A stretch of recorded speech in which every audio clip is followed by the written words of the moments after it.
merciful God, may your steps subdue the suffering before us, and save the faithful who tread in your wake. When did people start to pray thus? The answer lies in the distant past.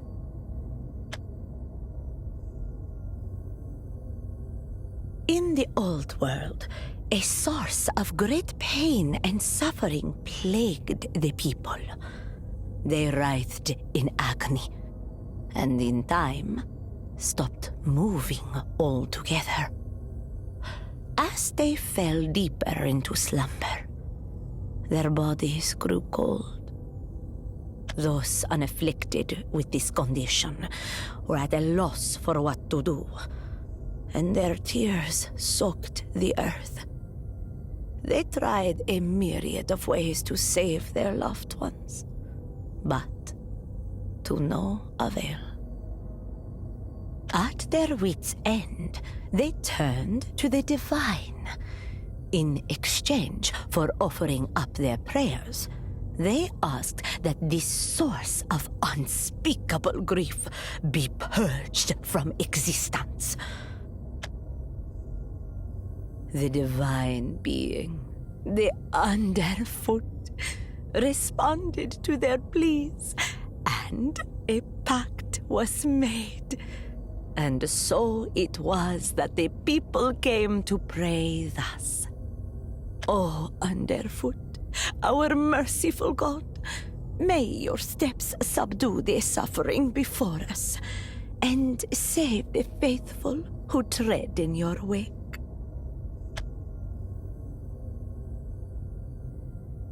The people asked, and the Underfoot answered.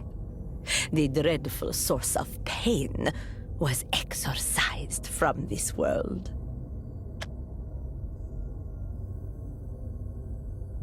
In exchange for ridding the world of this non-existent something, the Underfoot created 2 large pillars to support the new world.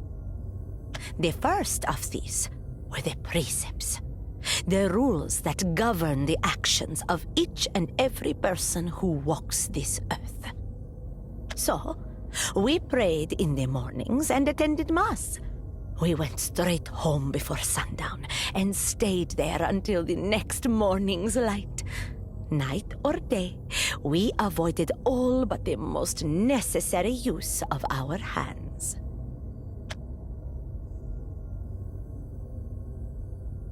The second pillar was the hierarchy, the caste system that made clear our divinely decreed place in life. At the top are those who serve God. Then come the city and town dwellers, followed by the landowners, and finally, the manual laborers.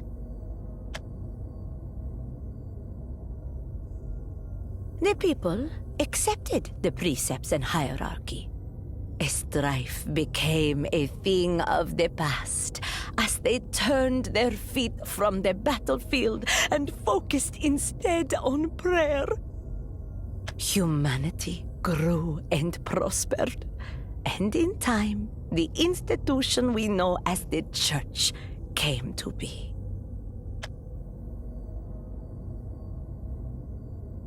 The Underfoot, pleased at mankind's endeavors, bestowed upon his earthly representative, his Hierophant, a shred of his miraculous grace. Under the Hierophant's guidance, the people lived according to the precepts and hierarchy. And this prescribed form of happiness endures to this very day.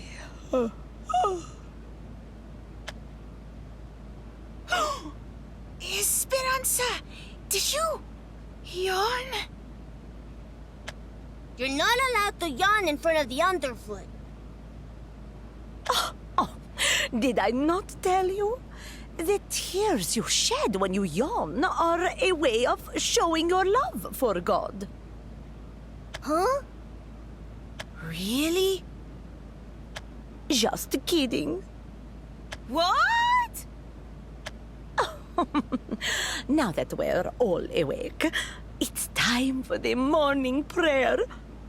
Do you remember how to pray? Of course we do. You told us just the other day. Then let us begin. Now, take a deep breath.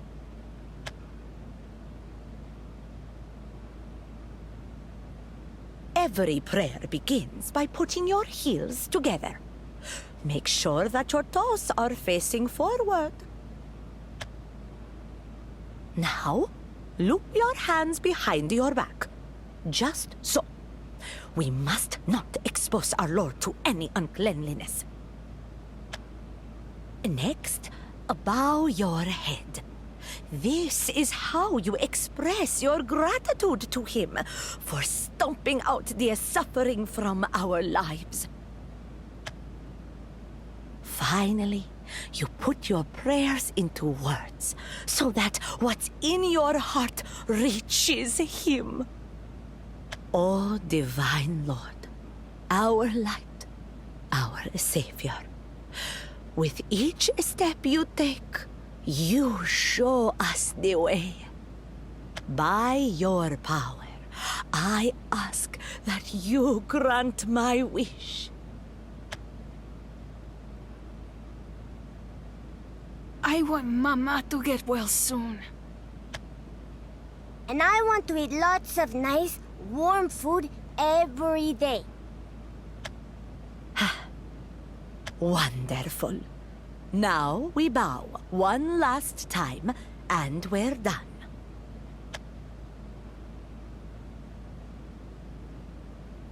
Wait, did you pray for something, Esperanza? Of course. But I was quiet as a mouse, so you couldn't hear me. Now then, I'll lock up the church, so off you go to play. Okay! Come on, get a move on.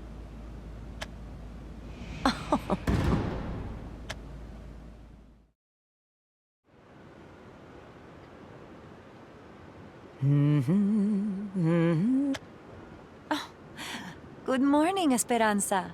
Shepherding the wee lambs again, are we? A shepherding? You've been teaching the children how to pray, right? Oh, they've come a long way thanks to you. Before you came to our village, they were practically feral. What with both their parents out working and no one else to look after them, they didn't know the first thing about prayers or devotion. But look at them now. Their eyes are bright with joy, and they take the time to wash their feet before each mealtime. It's all thanks to your guidance. They're good children. They merely needed a bit of guidance to set them on the right path.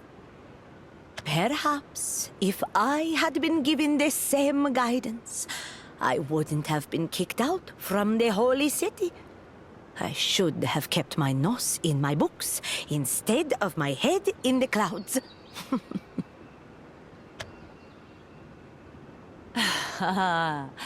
I was wondering what brought a sister from the capital to our humble little village.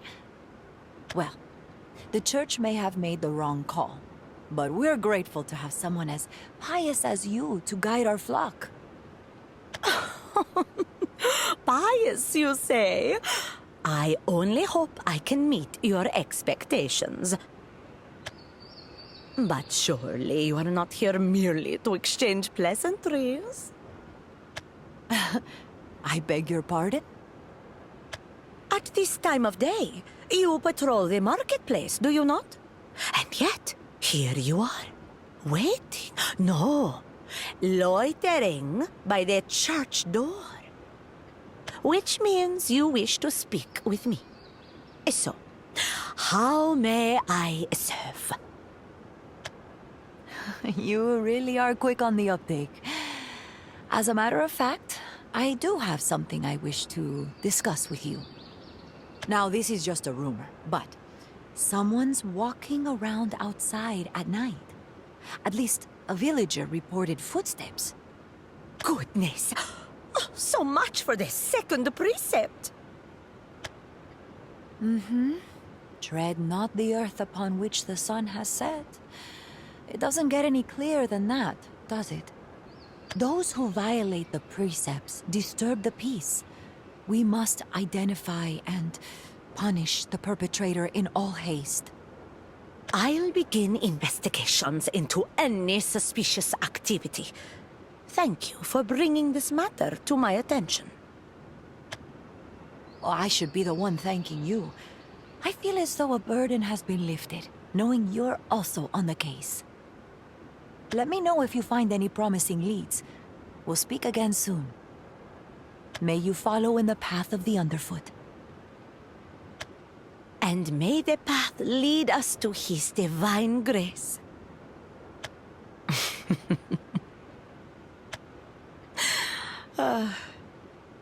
Follow the path. Well, one can only hope. What do you think? The guidance you seek won't manifest if your faith doesn't come from the heart. You know that, right?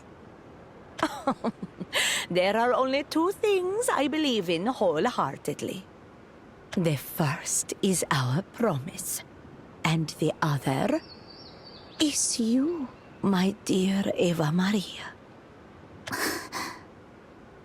Oh, don't make that face. It's not as though I need divine guidance. Something somewhere will always provide. Not to mention, I'm doing this for you. You are all that guides my steps.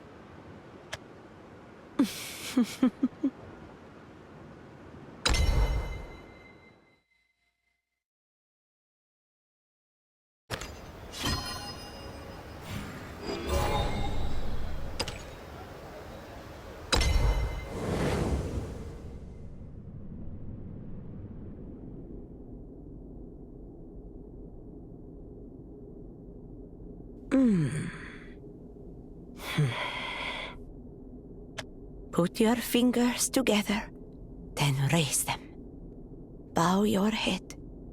O merciful God, may your divine hand take the reins and guide your faithful servant down the righteous path. By your power, I ask that you grant my wish. One moment! What brings you here at this late hour? Are you the one? The one? They said if I come to the church at night, then I'll find work that can be done after the sun sets. Is it true? Can you give me work? Well, I suppose I can. The message you received is a bit skewed, but I suspect it makes no real difference in your case. Then please, I'm begging you. What can I do to make things better? All you have to do is pray. And while you do that, I'll perform a baptism, nice and quick. Pray? Like this, you mean? Oh, I'm afraid not.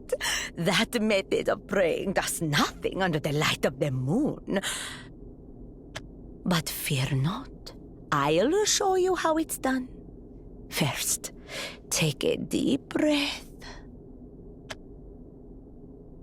Put the tips of your fingers together. Make sure they're nice and straight so that your prayers don't waver.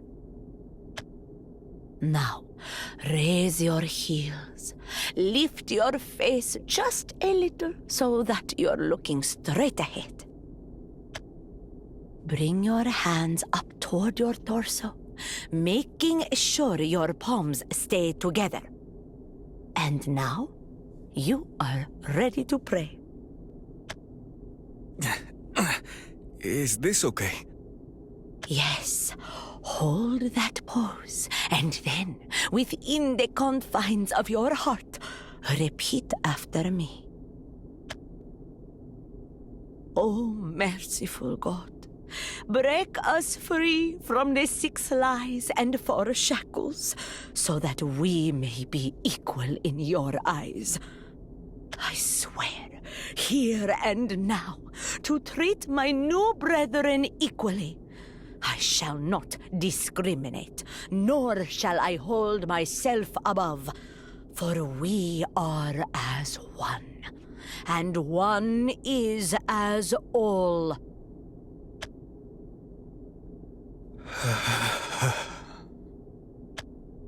There, all done. Thanks. Hey, are you sure this is okay? Praying in this way, saying those words, even if they are just in my head, won't I be punished? Punished? By whom? Well, you know. We've all been told as children that breaking the precepts will earn us punishment from the underfoot. However, what power does such a threat hold over someone who does not believe? Besides, you've already disregarded the 2nd precept. Tread not the earth upon which the sun has set. Oh. Yet here you are, not struck down, whole and healthy. No. You mean this entire time Don't dwell on such theological tangles. There are more important things to focus on, such as what you want to do now that you're reborn. If you wish to work during the night, speak to the person standing at the back of the church. However, you'll be burning the candle at both ends, so be careful you don't collapse from overworking yourself. Don't collapse. It's too little too late for that. My wife has caught the sickness spreading through the village. She can't even get out of bed now. If I don't work my ass off, there's no way I can pay for her medicine. This world has failed us. It isn't worth a damn. Well, you're not wrong about that. This world is teeming with corruption. But you have chosen to do something about it. Your determination is praiseworthy indeed. I don't know if my actions can change anything, but I feel better now. Like things might actually work out in the end. Thanks. I mean it. Oh, save your gratitude for someone more deserving. Now go. Your bright future awaits. You handled that well, Esperanza. Ah, good evening. Your praise is like a hymn to my ears. It isn't easy to break free of such deeply rooted indoctrination. The church tries to bind us with lies. Oh, I think it's easier than you think. At the end of the day, the precepts and hierarchy are intangible concepts. But most people will choose the tangible reward, especially if it's dangled in front of their eyes. You're a sharp one, all right. Well, we could use your wits. For a favor, I suppose. And a burdensome one too, no doubt. Up to now, you've been like my faithful shadow, ever watchful and silent. Yet now, you speak. The church has been quite active of late, finding enclaves in other communities and arresting our brethren. It's only a matter of time before they turn their sights on this village. We need your help to stay ahead of them. if you said that you conducted an investigation and found no incidents of nocturnal activity, that would help our cause. Yes, yes. I will handle everything, so you need not fret. Thank you. That's all I came to ask. May the upper hand guide your path. Ah. Yet another blessing. I can only hope for such divine intercession. I thought I told you that help doesn't come to those who lack faith from the heart. And I thought I told you that I only care for two things, Eva Maria. It seems you've been tasked two things that contradict each other. The church wants you to investigate suspicious villagers. The heretics want you to protect them from scrutiny. But choosing one side means... I'll make an enemy of the other. I have no intention of making an enemy of either side. Yet you also have no intention of befriending either side. Astute as always, my dear. I can't put anything past you. There will be no allies or enemies, nor will there be winners or losers. How can there be when I care not for either outcome? After all, there's only one person, one cause I've dedicated my existence to. You know very well who that is, don't you? The church and the heretics both make valid points, but they are also both mistaken about what truly matters. Now, Eva Maria, shall I tell you a story?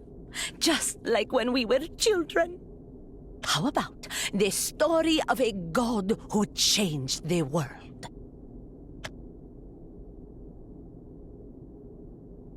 Once upon a time, an all-encompassing something existed in this world.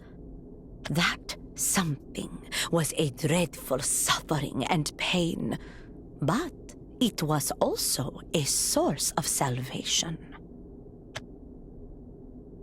It came for everyone, from the mightiest king to the lowliest peasant. It was an integral part of the laws governing this world. And yet, it was taken away. But the time will come when we will reclaim our suffering. Therefore, we direct our prayers not toward the underfoot, but toward the upper hand. We beseech him to shape our world once more and restore the equality we lost.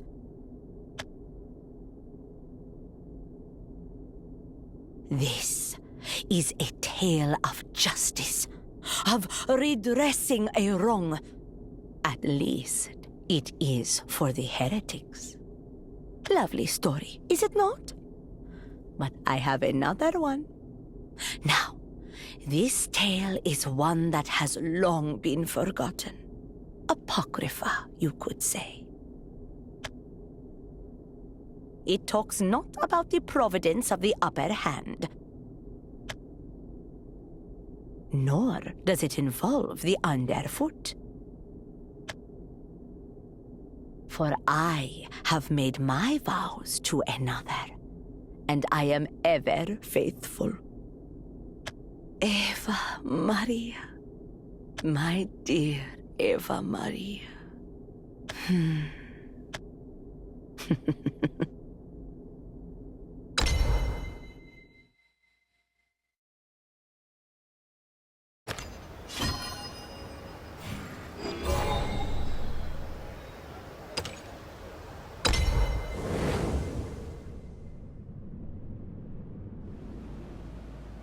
Three, 2, 1. The hour is upon us. Let the 1,206th Open Congregation begin. Her Eminence, the Hierophant Miralia, presiding. 3 minutes. All decisions will be made in a fair and impartial manner. First, Diocese, your report. Yes, ma'am. 5 seconds. Please adjust our taxes. Our livestock fare well, but bad weather has decimated our wheat. We shall lower taxes by 10%. Next. I shall be reporting for the Second Diocese, your Eminence. 8 seconds. The nobles of the Second Diocese offer a generous tithe equivalent to the budget for 2 full years. I suspect they would like the Church to intercede on their behalf in some manner. What is thy will?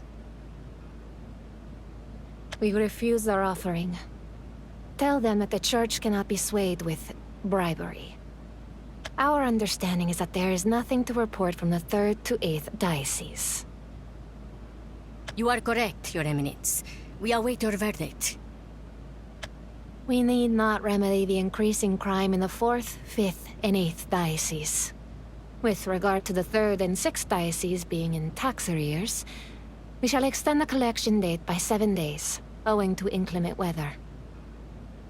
The disrepair of the church in the 7th Diocese shall be fixed by bringing in 105 parishioners from the 8th Diocese to assist in rebuilding. Is there anything else that requires our attention? No? Very well. With this, the 1,206th Open Congregation will adjourn. Inquisitor Esperanza, the meeting has ended. I knew I couldn't sneak past you. I suppose there was no point in entering from the back of the hall. I do, however, have a report to make. May I? The rules are absolute. Save your report for the next. It's fine. We shall extend this assembly for an additional 7 minutes.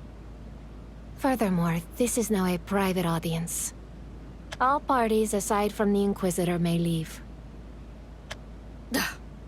You may leave. Yes, your Eminence.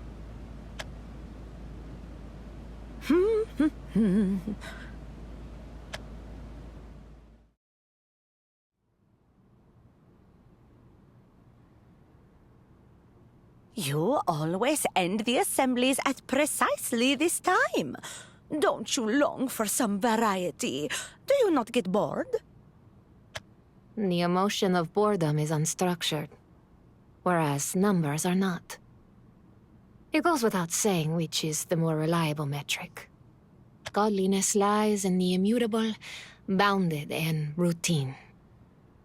The events of today shall come again tomorrow, and this steadfastness will extend to the future.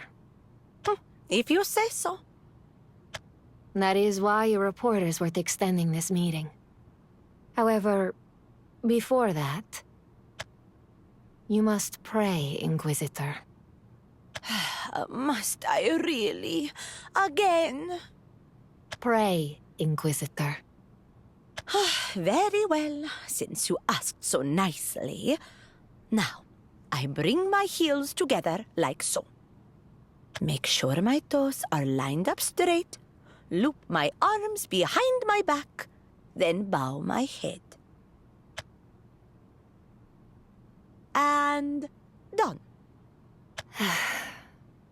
Does my prayer satisfy your exacting requirements, Miralia? I detect no change between this time and the last. Your form is orthodox and speaks to your piety. Such gracious words. Yet I do wonder why you ask me to pray in front of you every time we meet. It is an inspection. To ensure your infiltration of the heretical cells has not shaken your faith. And you can tell this by examining how I pray. Without a doubt, actions speak louder than words. Your movements to each step of the prayer are an indicator of what lies in your heart. If I cannot discern even that, then I am not fit to serve in my role as Hierophant. Truly? Then I suppose I have no cause to complain of your methods. Now, let us return to the topic. I'm eager to hear every detail of your report. What of their base of operations? Their numbers, their plans, their doctrine, and most importantly, who is their leader?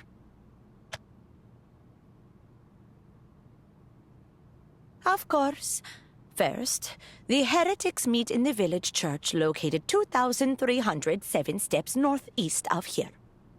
They have approximately 100 congregants, so essentially half of the village has turned their heel on the true faith. The heretics operate after dark, mainly to hold mass and to work. Many of the villagers are in dire financial straits. They see working night and day as a way to alleviate their poverty. How active are they? There are quite a few people wandering outside at night. They meet approximately once a month, I would say. Let's begin with their doctrine. It extols the virtues of equality. They call the precepts and hierarchy the 6 lies and 4 shackles, and believe that by breaking the people free of them, they will create a fairer world.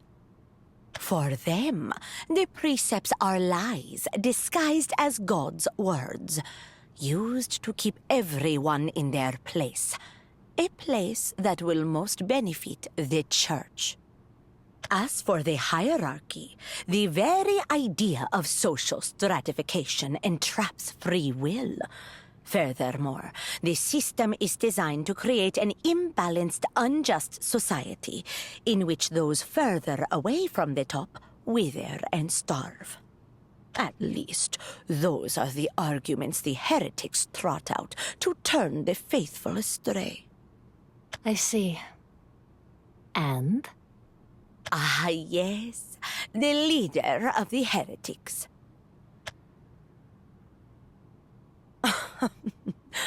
Are you sure you're ready to hear the answer? Inquisitor. Only fools hide behind extraneous words and attempts at humor. To idle precious time away with such diversions is a sin. Report with haste. Velmont. I see. Was it the name you expected? Or perhaps the information took you by surprise? Neither expectation nor disappointment are required here. There is no meaning in dwelling upon an uncertain future. Pity. I thought surely this time you would leap for joy. So, what will become of that village? Will you raze it to the ground? Burning a village of 200 would decrease the number of heretics, but it would not reduce them to 0. There have been examples of apostasy before, but this time there is a distinct difference. The heretics have a counter-doctrine to what the Church is offering. Flames cannot destroy the power of Scripture. If we wish to utterly extinguish the heresy, we must guide the people back into the fold through absolute regulation, not punishment. I see. So you hope to make peace with even the heretics? No. We shall not entreat them with peace or friendship. We will exert control over our wayward flock, and encourage them to return to the righteous path. An intriguing proposition. But what if your efforts fail? There is nothing to be gained from meaningless speculation. I am the Hierophant, and I have the miracle of the divine on my side. Fair enough. Inquisitor, your report has allowed me to quantify the threat to the Church. While their activities remain peaceful for now, their numbers continue to grow. And their doctrine is too dangerous to simply leave them be. Only one key variable remains. the leader's plans. With that knowledge, we will have everything we need to put an end to this heresy. You must bring me this knowledge, Inquisitor. That is your new mission. Of course, by your will. Inquisitor. 5 seconds. I jest. I merely wanted to try your words out for myself. What do you think of the heretics' doctrine? Specifically, their belief in equality. Me? Well, I suppose. I don't care either way. Bye-bye, Miralia. I will have even better news to report when next we meet. I don't care either way. What a flippant response. I will take your words as mere naivete for now. But tread carefully.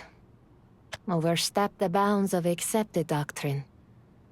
And that same naivete will be taken for foolishness. Yes. Pray, Inquisitor of the Exalted Church. Pray for justice. Pray that you are found innocent. Pray in the prescribed unchanging forms, for if you stray even a millimeter, I will have no choice but to strike you down. Just as I did the previous Hierophant, Velmot.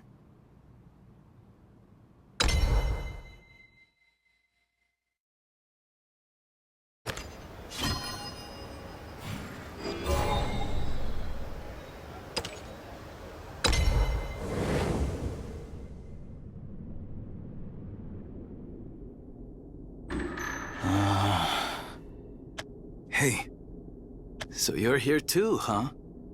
take a look around. The whole village is here.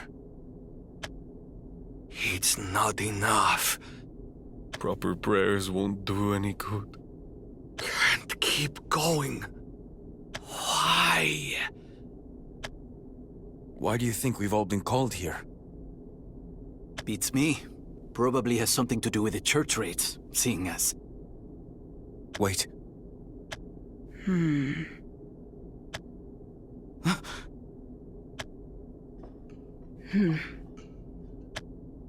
What are you? Lower your voice. Someone might hear us. whoa, what's this all about? Bread and water? Why are you giving us this?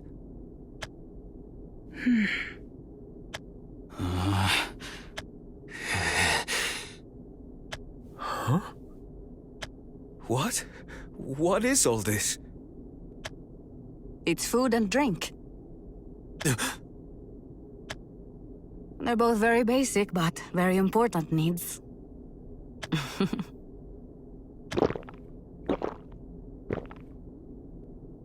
We've all gone to bed hungry. We've all woken up with our throats parched. But does being watered and fed mean we've got everything we need? No. There's more to life than just that. Hans, what else do you consider important? Me? Don't be afraid. Tell us what's in your heart. No one here's going to judge you. I won't let them. Well, I guess it'd be my family. For me, nothing's more important than my family. Yeah, I get that. We've all got folks we'd do anything to keep safe and happy. Anyone else? What about you, Eddie? Me? Well, I guess... I want to eat 3 square meals a day. It's hard to get much of anything done when you're starving. True. How are you supposed to focus when you're worried about your next meal? What about you, Anthony? I want money so I can pay for my wife's medicine. Right. We wouldn't have to suffer if we had what we needed. Craig, what's the most important thing for you? A house. We didn't have one when I was a kid. I still remember the day those beasts came to the village. That's a valid point. Those four walls keep us safe and give us a sense of security. And you, William? I'm tired of people looking down on me, making fun of the way I pray, calling me filthy because of the dirt on my knees. I want to be able to walk through town without getting stared at. I don't want people talking shit about me behind my back. I want respect. And you should have it. You should be able to go out into the world with your head held high. You've all got something you desperately want. But no matter how hard you work, no matter how much you pray, it's always out of reach. You're constantly hungry and thirsty. You're doing all you can just to survive. But every day is a struggle. But why? Is it because you've done something wrong? Or does the fault lie elsewhere? Don't be shy, let it all out. Bad luck, I guess? I've always had crappy luck, as far back as I can remember.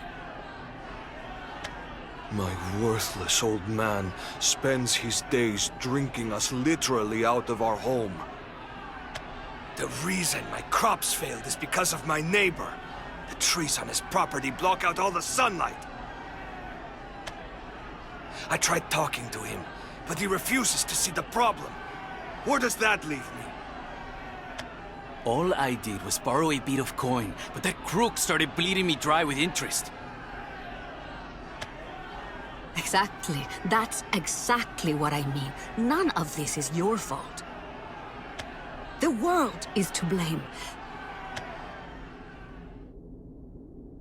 The world and everything in it are the source of all your woes. Your shitty luck, your miserable life, your neighbors, the weather, the fact that you don't have 2 coppers to scrape together, the air, sky, earth, and sea, the forest, the animals, humanity. It's all their fault. In other words, you're the innocent ones, forced to survive in this mess that others have created, right? Yeah.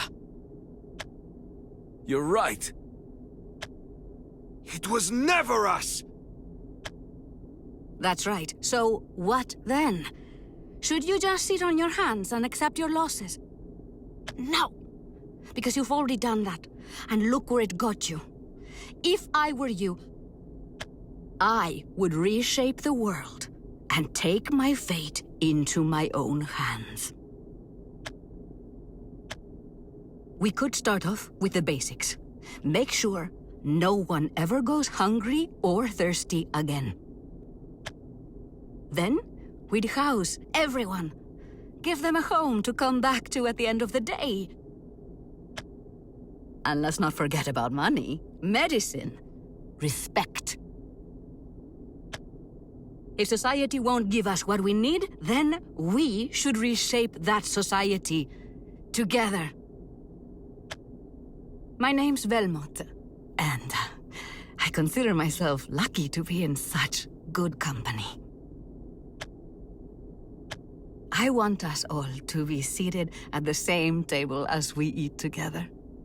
I want to break bread with you and drink to your health. I want to be by your side as we make the world a better place for all of us.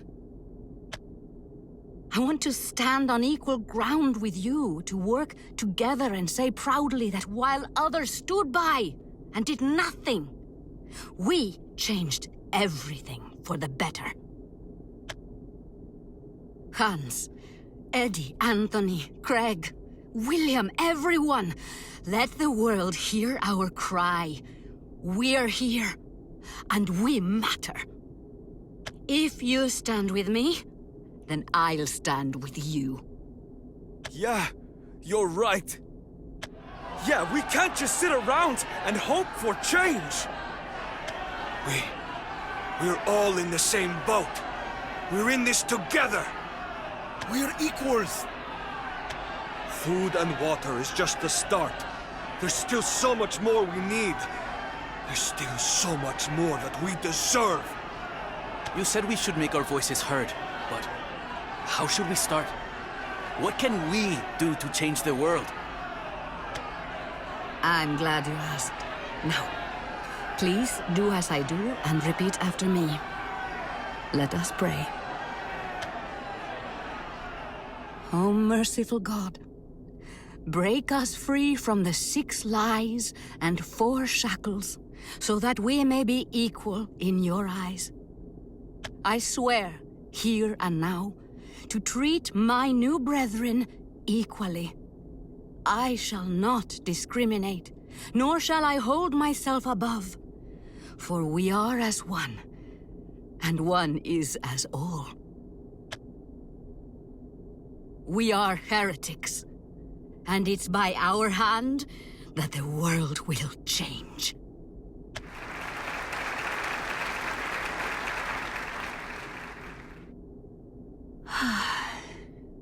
Well spoken.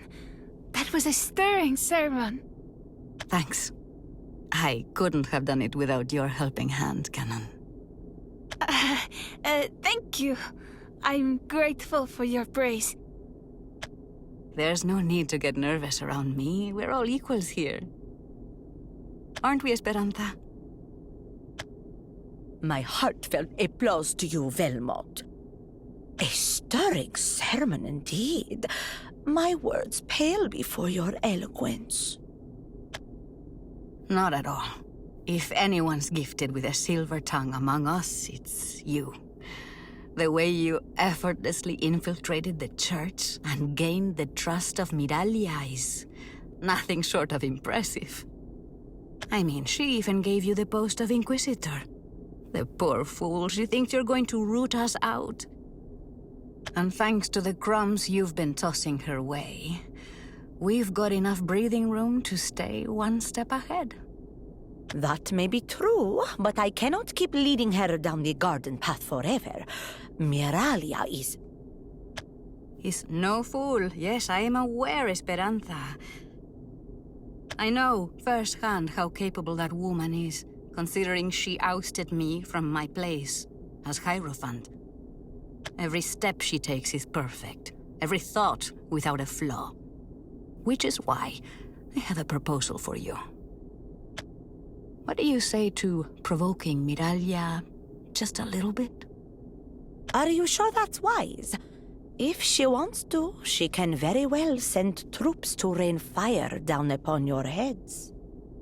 What if that's exactly the reaction I want? Nothing would help us more than the Hierophant herself drawing attention to our just cause. We haven't been idle with the time you've given us. Our numbers are greater than they've ever been, and now is the perfect time to turn the world upside down.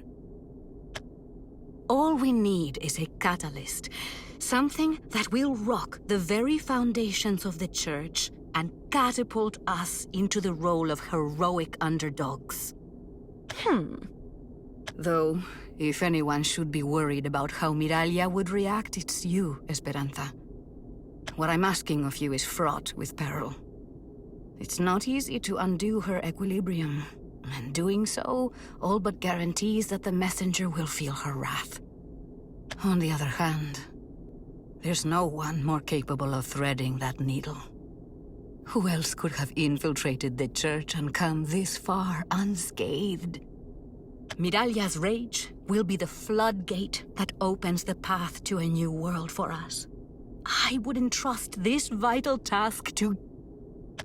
I would entrust this vital task to none other. You hold the key to giving us a better future. That is why we fight.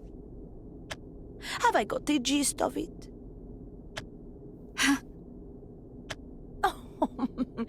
Truly, your words have a way of stoking the fire in a believer's heart. But I need no fuel for my flames. Leave this task in my capable hands. I'll ignite Miralia's rage and ensure she turns her full attention on the heretics. I have a little trick up my sleeve, you see. After all, there is nothing easier than provoking the ire of the self-righteous.